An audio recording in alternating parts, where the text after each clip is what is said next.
kamu datang besok nih, telat sehari dari hari ini, kaki kamu harus diamputasi.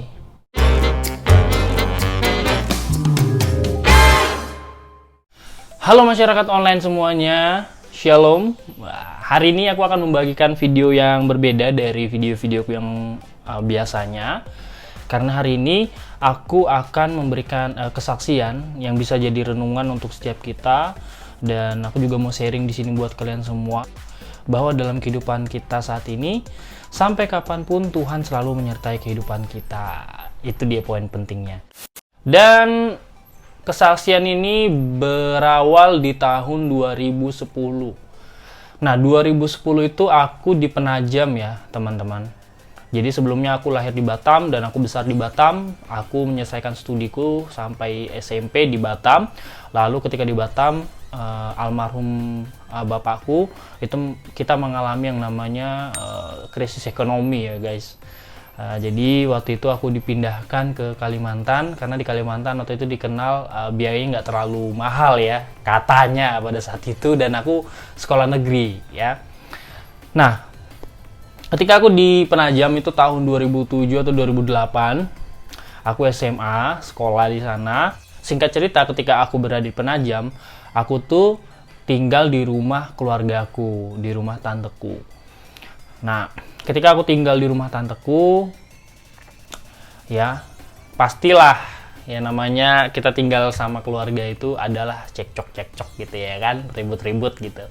Nah, waktu itu terjadi masalah sepele sebenarnya dengan aku dan keluarga aku, itu tanteku. Ya karena pada saat itu aku masih berpikir labil, yang namanya juga anak muda, emosi negatifku terlalu tinggi, dan aku merasa waktu itu aku tuh kayak nggak dihargain, dan aku tuh ya udahlah, pergi aja lah, kayaknya memang nggak berguna gitu ya kan di keluarga ini gitu. Ketika aku pergi dari rumah, aku tuh nginap di rumah temennya abangku. Jadi temennya abangku ini baik ya orangnya. Dan pas saat itu abangku memang suruh pulang ke tempat tante, cuman aku yang nggak mau. Dan aku akhirnya nginap di rumah temennya abangku. Dan pada saat itu, ya taulah hidup susah gitu ya kan. Suka duka bareng-bareng. Kita makan apa adanya. Dia juga orangnya ya orang ya biasa aja gitu ya kan. Buka bengkel mobil pada saat itu. Ya kita makan dari kangkung tuh, kita ditinggal di desa gitu ya. Jadi di belakang rumahnya itu ada kangkung yang tumbuh liar gitu ya kan. Kita makan tuh tiap hari ya. Tiap hari makan kangkung ya, cacingan. Ya itulah ya kan, kadang makan nasi sama kangkung, kangkung apa ya namanya, tumis gitu. Atau kadang kita makan sama tempe, tahu, ya sederhana. Singkat cerita, jadi kalau aku mau pergi sekolah dulu dari rumah teman abangku itu, jam 5 pagi aku udah mandi, atau sekitar setengah 6 pagi udah mandi. Jadi jam 6 kurang atau jam 6 pas itu aku udah di pinggir jalan gitu. Udah gini, Pak, gitu kayak nebeng gitu ya kan. Wah, dulu tuh, berbulan-bulan ya, gini. Wah. Ada yang mau, ada juga yang tidak mau. Jadi kalau ada yang mau itu seneng gitu ya kan, naik mobil gitu ya. Ngerasa gitu kalau dilihat teman-teman, si Roy naik mobil gitu ya. Senang gitu ya kan. Kadang ada juga yang nggak mau gitu, dilewatin aja. Kadang waktu itu emosi juga kan, dasar punya mobil tapi pelit yo. Kita kan nggak tahu masalah dia. Jadi kita jangan menjudge gitu. Singkat cerita, waktu itu mungkin ya temannya abangku ini Ibah melihat aku harus berjalan kaki atau harus nebeng mobil pada saat itu. Jadi akhirnya dia minjamin motor. Pas saat itu dia bilang, Roy, pakai aja motorku dari pagi sampai siang, nanti siang sampai malam aku pakai untuk aktivitasku. Wah, serius nih bang? Iya, pakai aja nggak apa-apa. Aku seneng banget ya, karena pada saat itu kalau kita sekolah di SMA, kita bawa motor waktu itu ya tahun 2010, seneng banget gitu ya, kita punya banyak teman, banyak juga cewek yang deketin gitu, karena kita bawa motor gitu. Aku bingung juga ya, kenapa gitu ya. Nah singkat cerita udahlah, aku pergi pada situ senang banget. Nyampe di sekolah, melakukan aktivitas, belajar. Nah, pulang sekolah. Nah, pada saat pulang sekolah, pada saat itu aku tuh ngantuk. Ya siang-siang waktu itu, teman-teman. Pada saat aku ngantuk tuh, ya aku udahlah tahan ngantuk tuh sampai mau deket rumahnya teman abangku yang aku numpang di rumahnya, tidur gitu. Aku tuh udah ngantuk, udah berapa ratus meter lagi nyampe, aku ngantuk parah, aku oleng ke kanan karena tertidur waktu itu. Dan dari arah berlawanan tuh ada truk gitu yang melaju, ya kan? Ada truk yang melaju. Aku pada saat itu tiba-tiba terbuka mataku, aku oleng langsung, balikan ke kiri stangnya, aku jatuh ke sebelah kiri, aku rumput-rumput pada saat itu, ke arah jurang sih, cuman nggak masuk ke jurangnya, ke rumput-rumput. Itu mobil akhirnya melewat gitu aja, dan ya aku selamat lah, nggak ditabrak truk. Tapi aku jatuh pada saat itu, aku posisi ini, aku itu motor ban belakangnya itu nimpa kakiku yang sebelah kanan dan masih berputar, teman-teman. Sakit banget, dia harus mengikis kulitku ya. Maaf ya teman-teman kalau agak menggelikan. Jadi aku pakai celana sekolah SMA waktu itu putih abu-abu ya. Itu dikikis dari ban itu sampai ke dagingku, ke kulit. Sakit banget. Dan aku harus matikan tuh, kontaknya agak jauh, jadi aku semakin mendekat dengan ban, udah bodo amat, pingsan. Aku matikan dan akhirnya pingsan karena sakit banget pada saat itu. Akhirnya masyarakat nolong, aku digotong ke rumah mereka, dicuci, lukaku dikasih betadin, diobatin, diperban. Nah, oke. Terima kasih untuk masyarakat pada saat itu.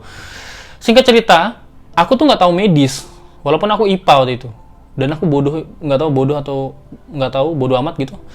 Aku nggak ganti perban di lukaku selama berhari-hari, bahkan berminggu-minggu.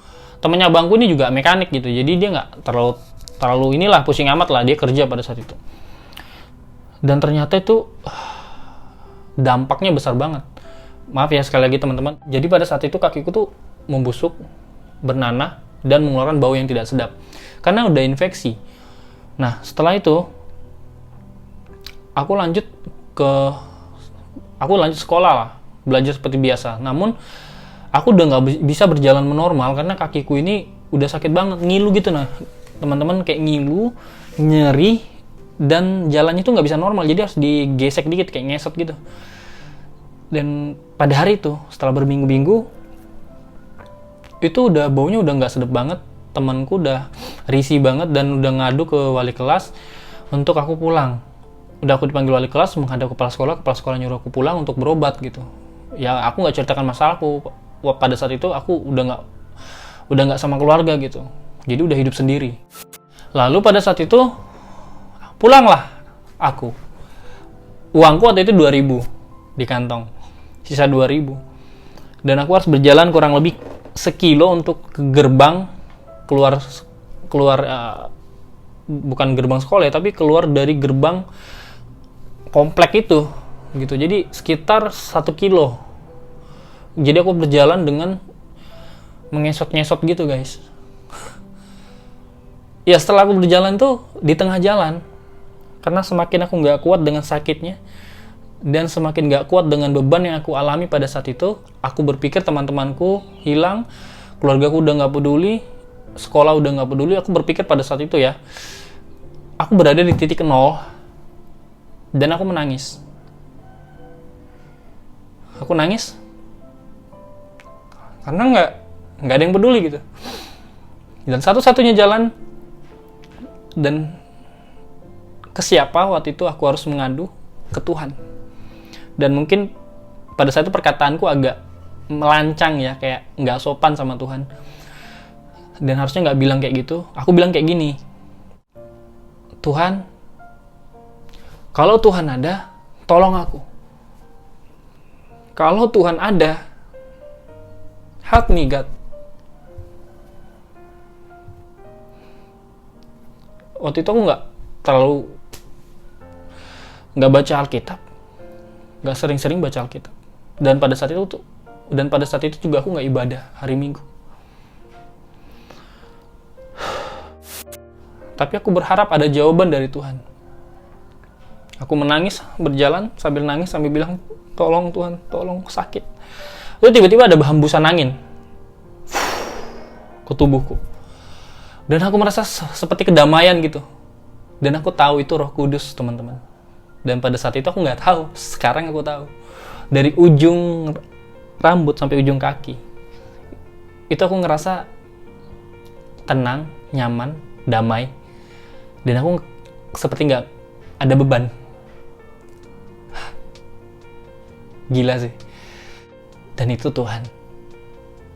Ketika aku bilang, Tuhan tolong. Tuhan tolong. Dan Tuhan memang menolong. Tuhan selalu ada dalam kehidupan kita. Kenapa aku tahu itu jawaban dari Tuhan? Lanjut ceritanya. Ketika aku merasa kedamaian itu, aku seperti dipeluk. Dan seolah-olah Tuhan bilang, I'm here, my son. You're not alone. Aku di sini, anakku. Kau tidak sendiri.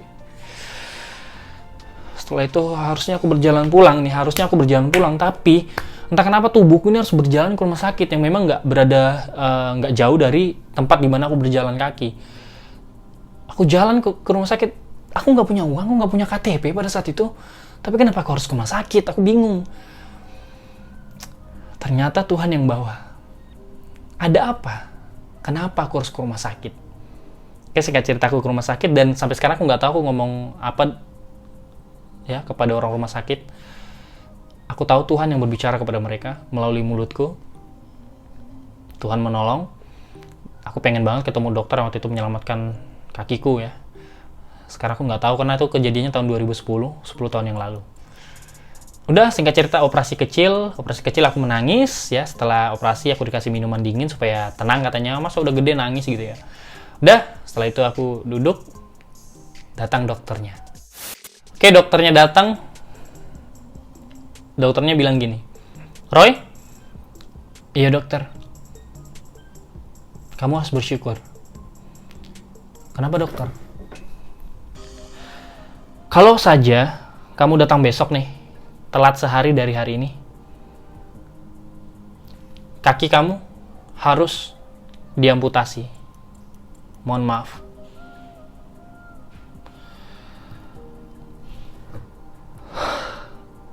Itu kenapa Tuhan bawa aku ke rumah sakit jalan kaki.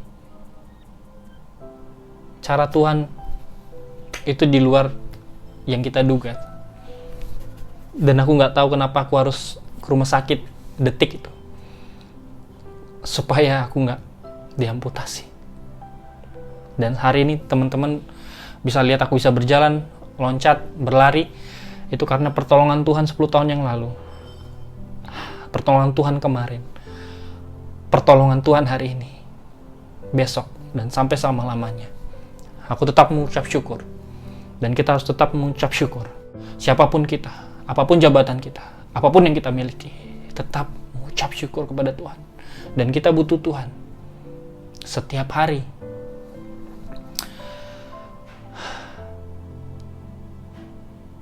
Amazing. Luar biasa banget. Dan itu kenapa aku mau sharing ini buat teman-teman semuanya. Supaya kalian jangan pernah menyerah, jangan pernah merasa kalian minder, jangan pernah merasa kalian gak layak, jangan pernah merasa kalian sendiri. Karena Tuhan selalu ada buat kita. Tidak pernah meninggalkan hidup kita satu detik pun. Jadi yang aku mau buat masyarakat online semuanya, buat teman-teman, tetap semangat. Oke, itu dia masyarakat online semuanya, teman-teman ya. Sharingku pada hari ini.